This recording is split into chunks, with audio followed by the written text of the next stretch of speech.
Welcome back, y'all. Today we're finally talking about the newest Lana lore that dropped in December. I know I'm super late to the party, but hey, at least I made it. One of the reasons why it took so long to make this video is because I felt like there wasn't a lot of lore to go over. But the truth is, I wasn't looking hard enough. There's actually some interesting clues hidden in the new quest that I didn't notice the first time around. There's also a secret cutscene that might actually confirm one of my theories from a video I made back in October. If you haven't watched it yet, I highly recommend you check it out. It's a video I'm super proud of and I think you'd enjoy it. I also have some new theories I want to share with y'all, which includes who I think these two new characters are. But before we get into that, let's go over all the new clues found in the Lana lore quest and decipher what it could all mean.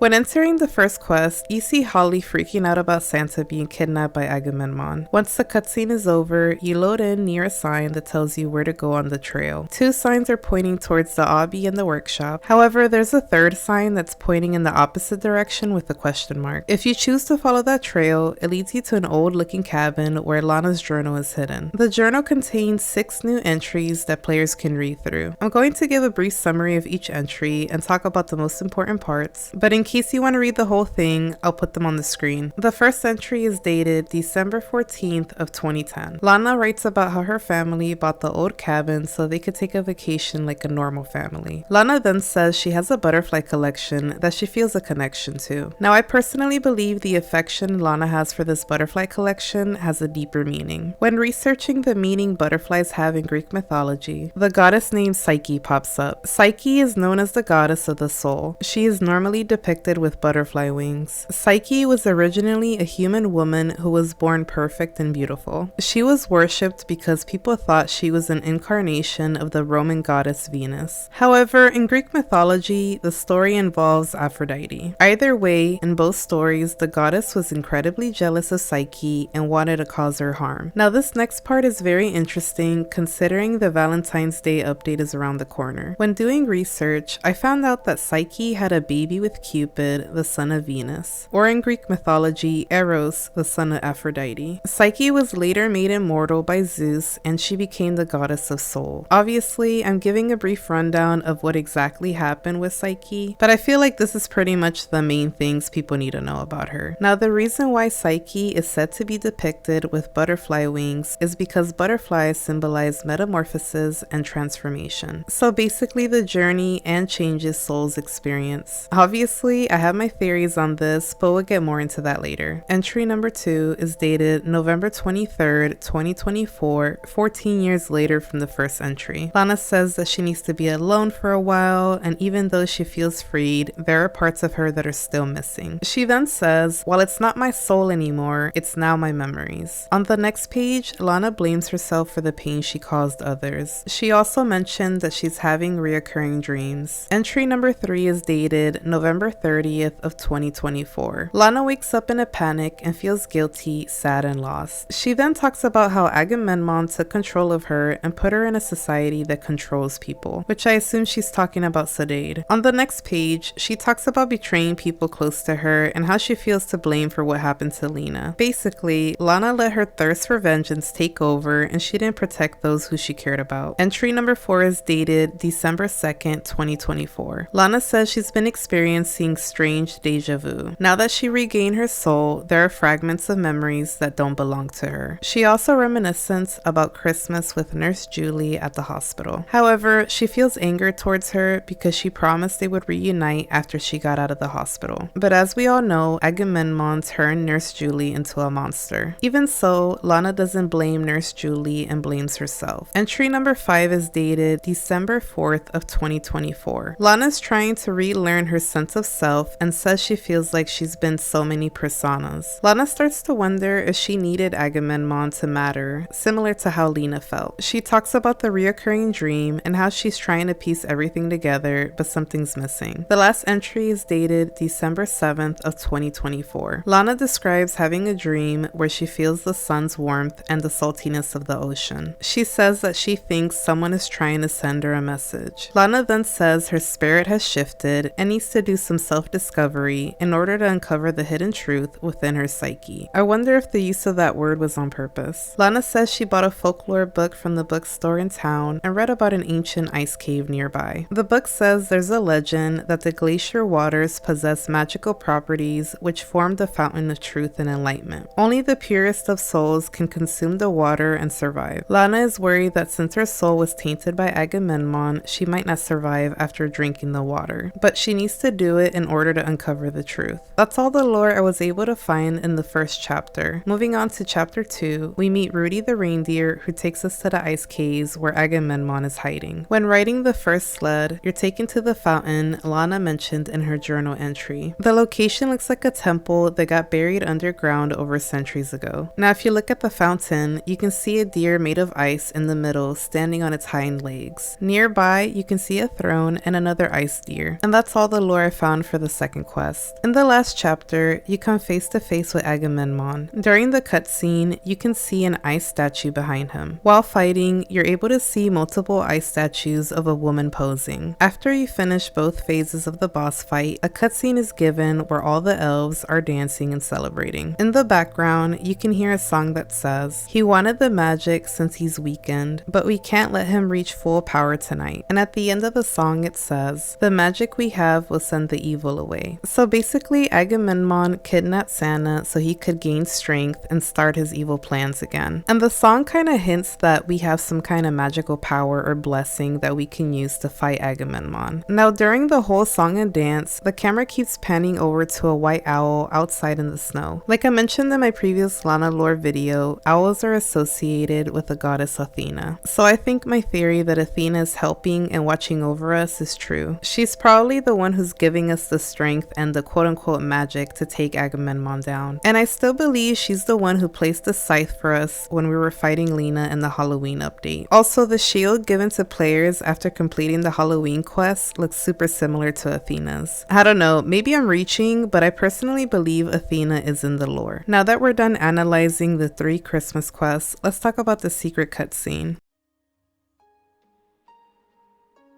In the secret cutscene, we're shown a temple with beautiful surroundings and statues. The cutscene also shows a deer eating near a well. A few moments later, a deer with a broken leg is shown laying on the stair steps to a temple. The deer then transforms into a woman that's wearing all black. We're then shown a man that says the following: "You're finally safe.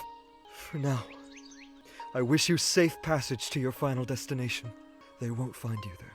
After that, the next part of the cutscene shows the woman from earlier slightly limping towards the dock. And guess who made an appearance? Or should I say, hoo. Anyways, here's what the mysterious woman says. "I pray to the gods that you're right. May they forever bless your family. I wish it didn't have to be this way, that we didn't have to separate after finally being reunited. May we never meet again. Goodbye, oh." And then the cutscene ends. After this, players are able to roam around the temple area. While walking around, I found a statue of a woman holding a bow. There's other statues as well, but they all look very similar. Now in the background, there's this really big sword that looks somewhat like a katana. Those are the main things that stood out to me when looking around. One thing I did notice is that the pillars around the map are also shown in the new Valentine's Day logo for Dress to Impress. So I'm thinking we're going to be visiting this place again soon. Now that I've shown y'all everything I found regarding the Lana lore, let's talk theories.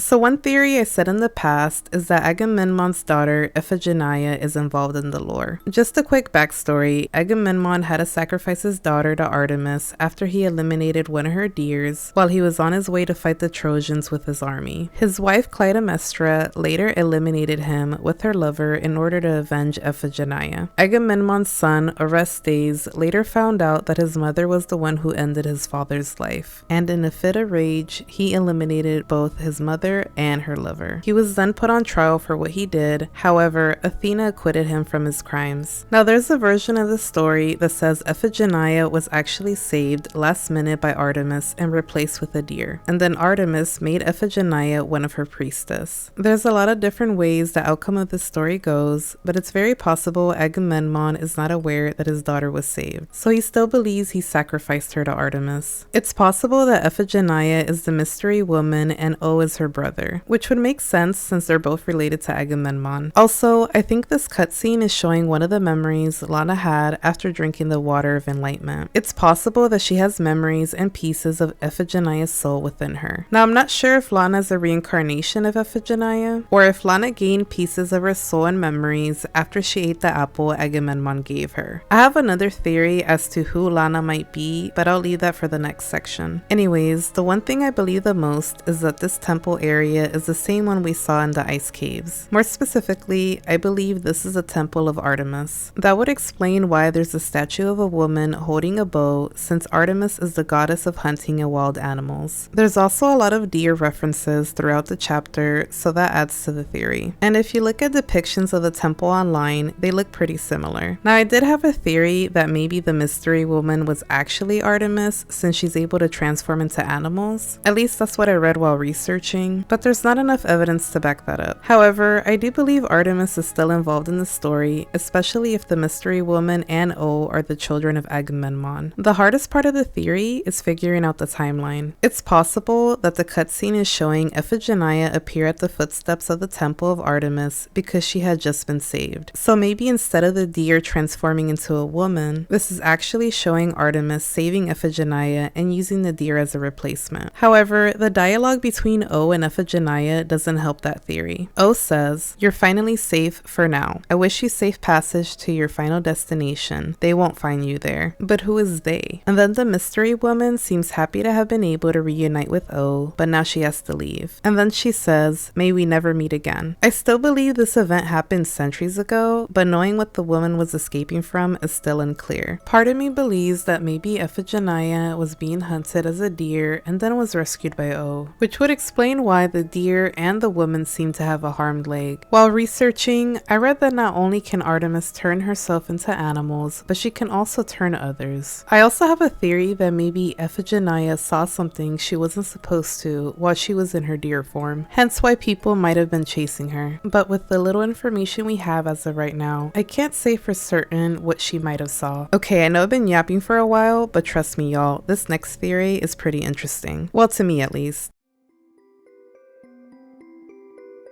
In my other video, I said I believe Lana was some sort of goddess. I thought maybe she was Athena, but then there wasn't a lot of evidence to support that. However, with the new entries we got from Lana's journal, I'm starting to believe Lana is the goddess of souls, aka Psyche. Also, I forgot to mention this earlier, but Psyche literally means the human soul, mind, or spirit. Lana mentioned how she feels this connection with butterflies for some reason, but she doesn't know why. I made the connection that butterflies are associated with Psyche, and the fact that Psyche is the goddess of souls makes sense why Lana's soul was able to be split up, and how she gained all these memories of other people, including the mystery woman that we believe to be Iphigenia. Now, while researching, I also read that in ancient Greek, butterflies also represent the soul of death. I found an interesting article talking about the myth of Psyche and what the butterfly represents at a deeper level. It said, "The metamorphosis of a butterfly inspired many to use butterflies as a symbol of the soul's exit from the body. My theory is that Lana is some type of incarnation of Psyche, similar to how Psyche was seen as an incarnation of Venus, aka Aphrodite." I mentioned earlier in the video that Psyche and Eros had a baby together, but didn't go into detail. The two of them had a daughter named Hedone, the goddess of pleasure, enjoyment, and delight. What if Lana is Hedone or an incarnation of her? Also, side note, Lana's mom made a comment about them needing to be like a normal family. So I wonder if they know Lana's true identity sweet, but they aren't allowed to talk about it. It's common for parents in Greek mythology to visit oracles to get insight on their child's future. Maybe Lana's parents visited some type of fortune teller or were given details about a prophecy that involved Lana. I'm not sure, but I feel like Lana's parents know more than what they led on to believe. Also, something I forgot to mention earlier, but in the new DTI logo for Valentine's Day, it shows Cupid, aka Eros, at the top. So I'm theorizing that he will appear in a new quest. Hopefully then, we'll have more information about who Lana really is. And that's the end of the Lana lore video. Thank you everyone for sticking around to the end. I really appreciate y'all. Lana lore videos tend to be a little bit long, especially when I need to explain Greek myth. So it makes me happy to know a lot of y'all don't mind watching longer videos. Also, the channel just hit 40k subscribers, yay! I'm 10k away from reaching my goal of 50k subscribers. Once I reach the goal, I'll be doing a Q&A video with a face cam to celebrate the milestone. Let me know in the comments down below what your theories are. Did you agree with any of the ones I mentioned? Also, is there any clues I missed? Okay, bye, see you in the next one, bye, okay, bye, see you, bye!